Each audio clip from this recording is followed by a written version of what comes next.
It's been a few days since the promo for the Devil May Cry anime came out, and I think it's fair to say that some fans are worried. The first thing that would turn off a lot of people if they didn't know already is that Ruben Langdon, the voice of Dante since Devil May Cry 3 in 2005, the man basically responsible for creating Dante as a character, he added a lot of his personality to him. Unfortunately, he isn't going to reprise his role as Dante, and instead he was replaced by the voice actor for Nero, Johnny Young Bosch. Now, Bosch voices another character in Devil May Cry, so obviously that's a problem.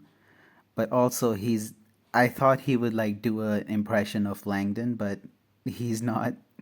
He's just doing his regular voice for that he also uses for Nero, which, Hey, look! The Three Stooges came out to play. yeah, it sounds weird. That's all fine. The action in the scene looked great. But then, one scene, it threw a wrench in all of my expectations. The way this usually goes is I do that, then drop a killer one-liner. But I'm drawing a complete blank right now. This never happens to me, I swear. Okay, wait, I got one. Pretend I just shot that guy. Bang! Man, Skeletor did not hold up since the 80s. Not my best work, but you get it. This lampshading that he's doing of his one-liner, that's so out of character for Dante. Go back. Go back to DMC 3. Go back to DMC 4. Go back to DMC 5.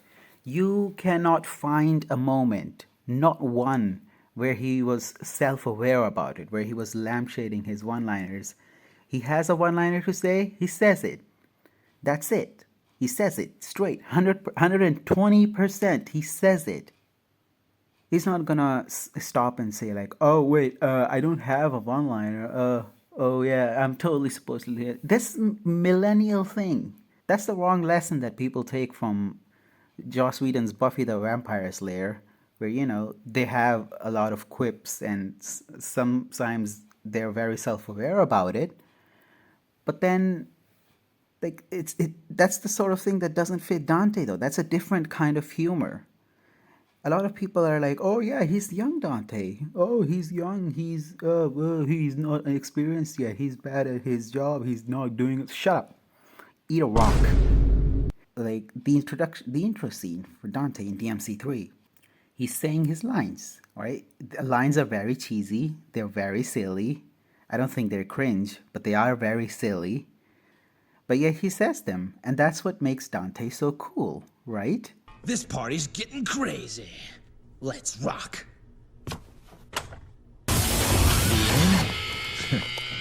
Don't bet on it. Wow, I've never seen a talking nut before. In a dog show, you definitely take first place. He doesn't even give a fuck.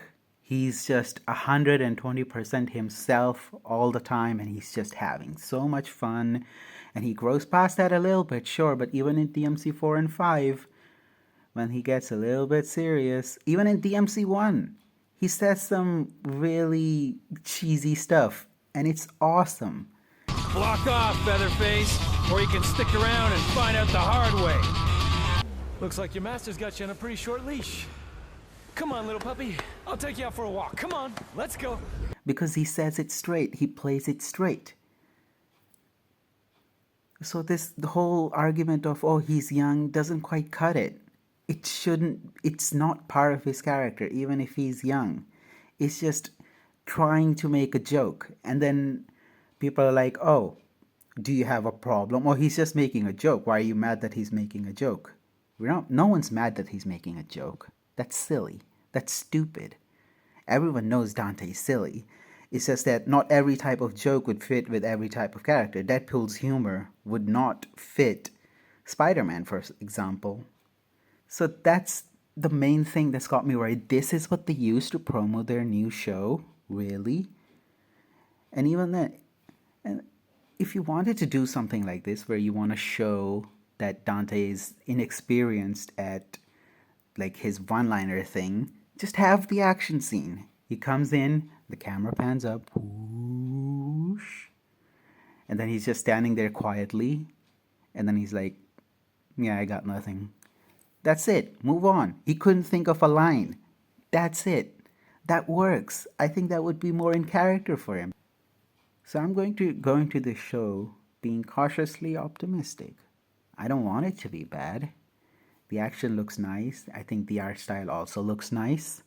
But it's just that one joke that just, if there's more moments like that, I feel like Adi Shankar might not understand Dante as well as we would want him to. God, I hope I'm wrong.